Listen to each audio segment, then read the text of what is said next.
Sometime around 1990, a quiet thing started happening in driveways across America. The neighbor who had always driven a Cadillac came home in something with a badge nobody recognized.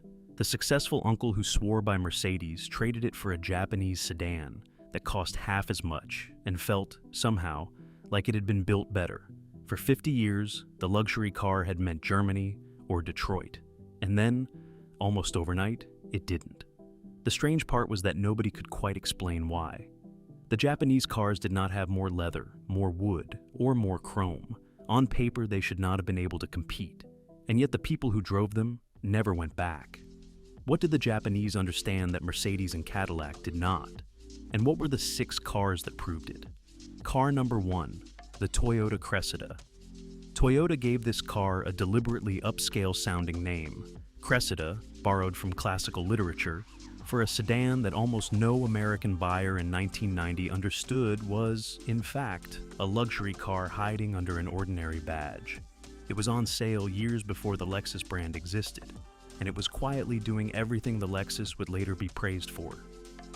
The Toyota Cressida, in its final X80 generation, sold from 1989 through 1992, was a rear-wheel drive luxury sedan that Toyota engineered as a direct attempt to beat the European imports at their own game. The car was powered by the 7MGE 3-liter dual overhead cam inline-6, the same engine family that powered the contemporary Toyota Supra, producing 190 horsepower. The rear suspension was a double wishbone design shared with the Supra. The car came standard with automatic climate control, cruise control, power everything, and optional anti-lock brakes at a time when ABS was a premium feature on cars costing twice as much. What the Cressida demonstrated was that Toyota had been quietly building a luxury car for years before it was willing to charge luxury prices for one.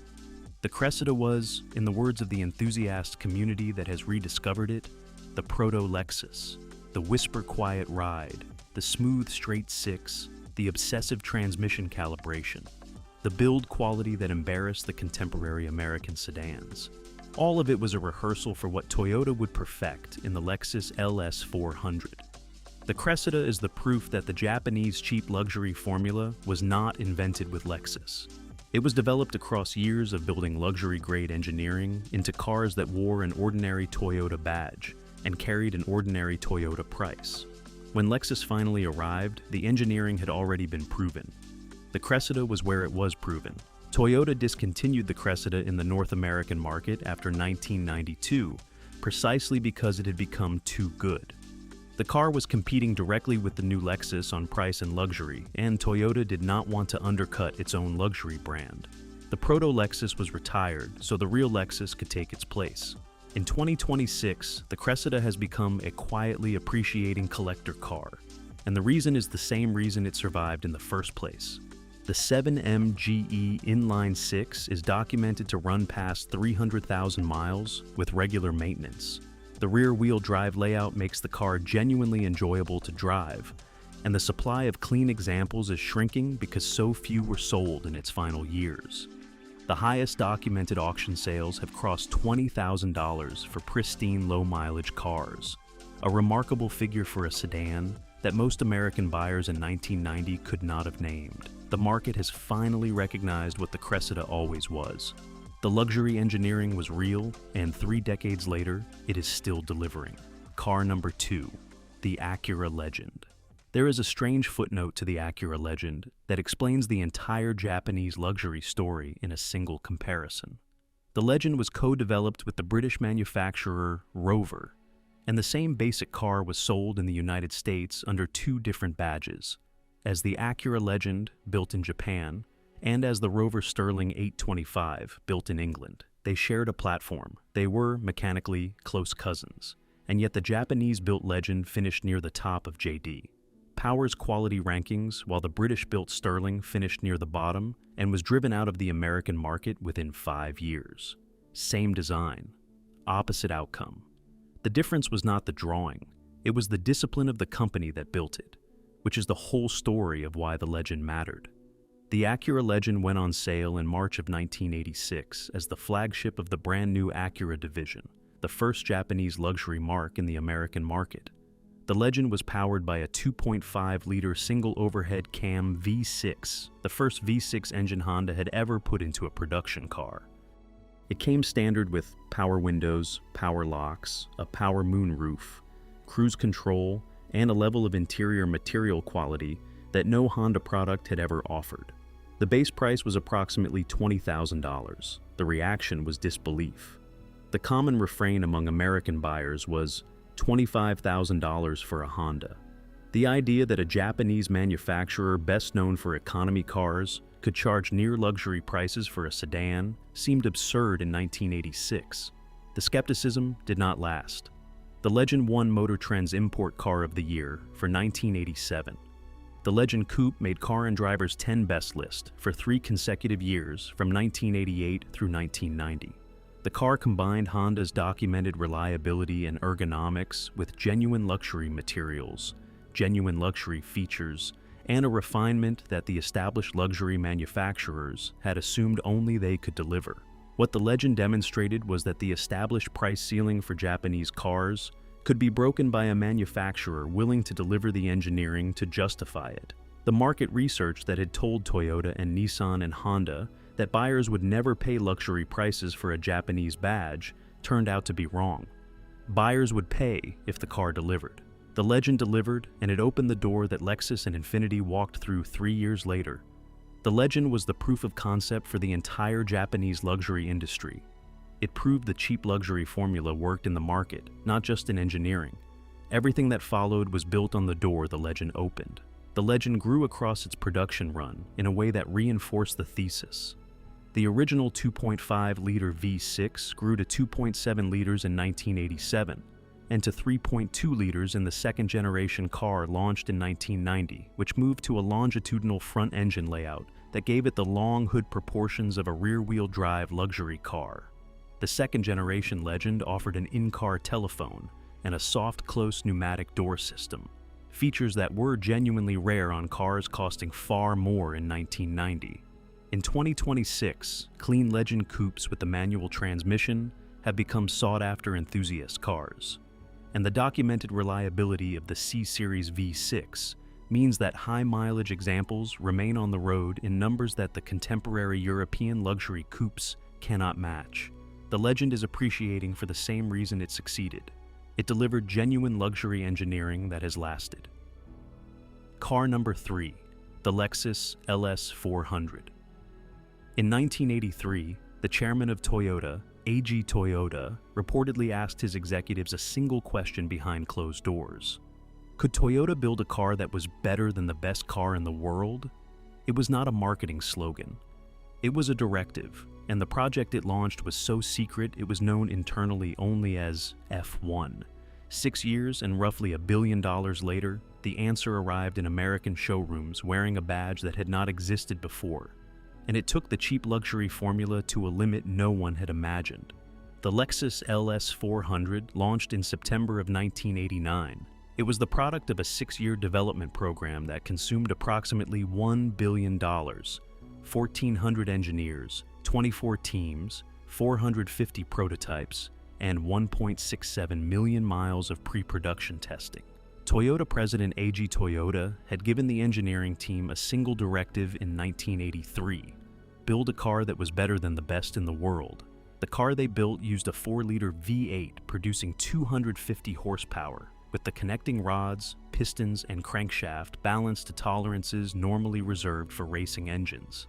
The engine sat on hydraulic mounts to eliminate vibration. The body was sound deadened to a degree no luxury sedan had achieved. The build quality matched or exceeded the contemporary Mercedes-Benz S-Class on every measurable specification. The price was $35,000. The contemporary Mercedes-Benz 420 SEL was $62,500. The contemporary BMW 735i was $49,000. Toyota had built a car that matched the Germans on engineering and undercut them by $20,000 to $30,000. The result was a competitive realignment that the established luxury manufacturers never fully recovered from. The LS400 became the best-selling luxury sedan in the American market within its first year. Mercedes-Benz was forced to restart its W140 S-Class development program to respond, producing a car that launched late and over budget. The entire luxury segment's price expectations were permanently reset. What the LS400 demonstrated was the cheap luxury formula at full power. The car was not cheap in the sense of being low quality. It was cheap in the sense of delivering genuine luxury engineering at a price the established manufacturers could not match, because they had built their business models around charging a premium for the badge. The Lexus charged for the engineering. The engineering was the product. The badge was new and meant nothing, so Toyota could not charge for it, which forced the company to make the engineering so good that the car sold on substance alone. It worked. The LS400 is the masterpiece of the cheap luxury era. The engineering discipline behind the car has become legendary in the decades since. The Tahara assembly plant where the LS400 was built ran 300 additional inspection procedures beyond Toyota's standard quality protocols. The 1UZFE V8 was built to tolerances that allowed documented examples to pass 300,000, 500,000, and in the most famous case, over 1 million miles on the original internals. In 2026, a driver-quality LS400 can be bought for under $10,000, and it still delivers the silence, the smoothness, and the build quality that cost $60,000 to match from Mercedes in 1990. The car is the single clearest proof of the entire thesis. The luxury was engineered directly, priced at manufacturing cost, and it has outlasted nearly everything that cost more. Car number 4, the Infiniti Q45. When Infiniti launched in America, it ran a now infamous advertising campaign that showed almost no images of the actual car, only rocks, trees, and rippling water, set to meditative narration. Buyers were baffled, but the name on the badge contained a clue most of them missed. The letter Q was borrowed from the old naval term Q-ship, a warship deliberately disguised as something harmless, hiding its firepower behind an unremarkable exterior. That was exactly what the Q45 was. It looked like a restrained executive sedan. It accelerated like a sports car. And where the Lexus had matched the Germans on refinement, the Q45 set out to beat them on performance. The Infiniti Q45 launched in August of 1989 as the flagship of Nissan's new luxury division. The car was powered by the VH45DE, a 4.5-liter dual overhead cam 32-valve V8 producing 278 horsepower and 292 pound-feet of torque. The engine was developed as part of Nissan's 901 movement, an internal program with the stated goal of producing the best-handling car lineup in the world by 1990. The same program produced the R32 Skyline GTR and the Z32 300ZX. The Q45 accelerated from 0 to 60 miles per hour in approximately 6.7 seconds. That figure placed it alongside the automatic transmission Chevrolet Corvette of the same year, and comfortably ahead of every comparable European luxury sedan.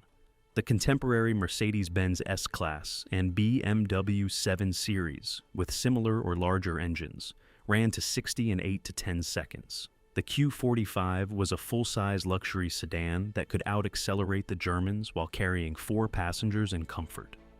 Every Q45 came standard with a viscous limited-slip differential and a fully independent multi-link suspension at both ends, derived directly from the same engineering program that produced Nissan sports cars. The optional touring package added super high-CAS 4-wheel steering. The launch price was $38,000. Tens of thousands below the German flagships it outperformed. What the Q45 demonstrated was that the cheap luxury formula could be applied to performance as well as refinement. The Germans had spent decades establishing that luxury sedans handled and accelerated better than American luxury sedans. The Q45 established that a Japanese luxury sedan could handle and accelerate better than the Germans, at a price that undercut them by a substantial margin. The performance dimension of luxury, which the Germans had owned, was now also available cheaper from Japan. There is a quiet irony in where the Q45 ended up. In 2026, the first-generation car has become a cult favorite among enthusiasts who understand what it was. with the VH45DE V8 respected as one of the most over-engineered Japanese engines of its era. And yet the cars remain genuinely affordable, far cheaper than the German sedans they once outran. The reason is the entire thesis in miniature. The Infiniti badge never accumulated the prestige the engineering deserved, so the market never charged a premium for it. The buyer in 2026 gets the engineering for almost nothing, exactly as the original buyer did. Car number 5, the Nissan Maxima. Nissan made a promise in its advertising that should have been marketing nonsense. It called the Maxima a four-door sports car, a phrase that, applied to a front-wheel drive family sedan, ought to have been laughed out of the showroom. Except the engine under the hood went on to do something no other engine in history has matched. It would earn a place on Ward's list of the 10 best engines in the world for 14 straight years. The four-door sports car was not nonsense. It was the cheap luxury formula arriving at a price an ordinary family could actually reach. The fourth-generation Nissan Maxima, sold from 1995 through 1999, earned that four-door sports car billing on the strength of the VQ30DE. The 3-liter V6 produced approximately 190 horsepower, revved with a smoothness that embarrassed engines costing far more, and delivered the kind of refinement that buyers in the 1980s would have associated only with luxury cars. It was the engine that launched the entire award-winning VQ family, and it did so in a mainstream Nissan. The Maxima was not a luxury badged car. It wore an ordinary Nissan badge and carried a mainstream price. The lineup ran from roughly $18,000 to around $21,000 for the top model. But the engineering inside it was luxury grade. The interior materials, the sound insulation, the ride refinement, the engine smoothness, all of it delivered an experience that approached what the luxury brands were charging substantially more for. What the Maxima demonstrated was the cheap luxury formula at the volume price point. The Cressida had been the proto-Lexus. The Legend had opened the luxury door. The LS400 had perfected the luxury sedan. The Q45 had beaten the Germans on performance. The Maxima took everything the Japanese had learned about delivering luxury-grade engineering and put it into a car that a middle-class buyer could actually afford. The four-door sports car was a luxury car for people who could not buy a luxury car, and it delivered enough of the luxury experience that many buyers never felt they had compromised. The Maxima is the proof that the cheap luxury formula was not limited to flagship sedans. It scaled all the way down to the mainstream market, and it made the established mid-price American and European sedans feel cheap by comparison. The VQ30DE that powered the fourth-generation Maxima was the first member of one of the most decorated engine families in automotive history. The VQ series went on to win a place on Ward's 10 Best Engines list for 14 consecutive years, a record no other engine family has matched. The engine that delivered that refinement in a $20,000 Nissan was, by every measure that mattered, a luxury-grade power plant sold at a mainstream price. The fourth-generation Maxima also offered a 5-speed manual transmission in its sportiest configurations, making it one of the few near-luxury sedans of its era that a driver could genuinely enjoy. In 2026, clean examples remain inexpensive, and the documented durability of the VQ engine means many are still on the road past 200,000 miles. The Maxima proved the formula scaled, and the cars that survive still prove it. Car number 6, the Mazda Millenia. In August of 1991, Mazda announced to the world that it was launching a luxury brand called Amati, its own answer to Lexus, Infiniti, and Acura, scheduled to launch in 1994. The timing could not have been worse. The Japanese economic bubble was already beginning to collapse into what would later be called the lost decade.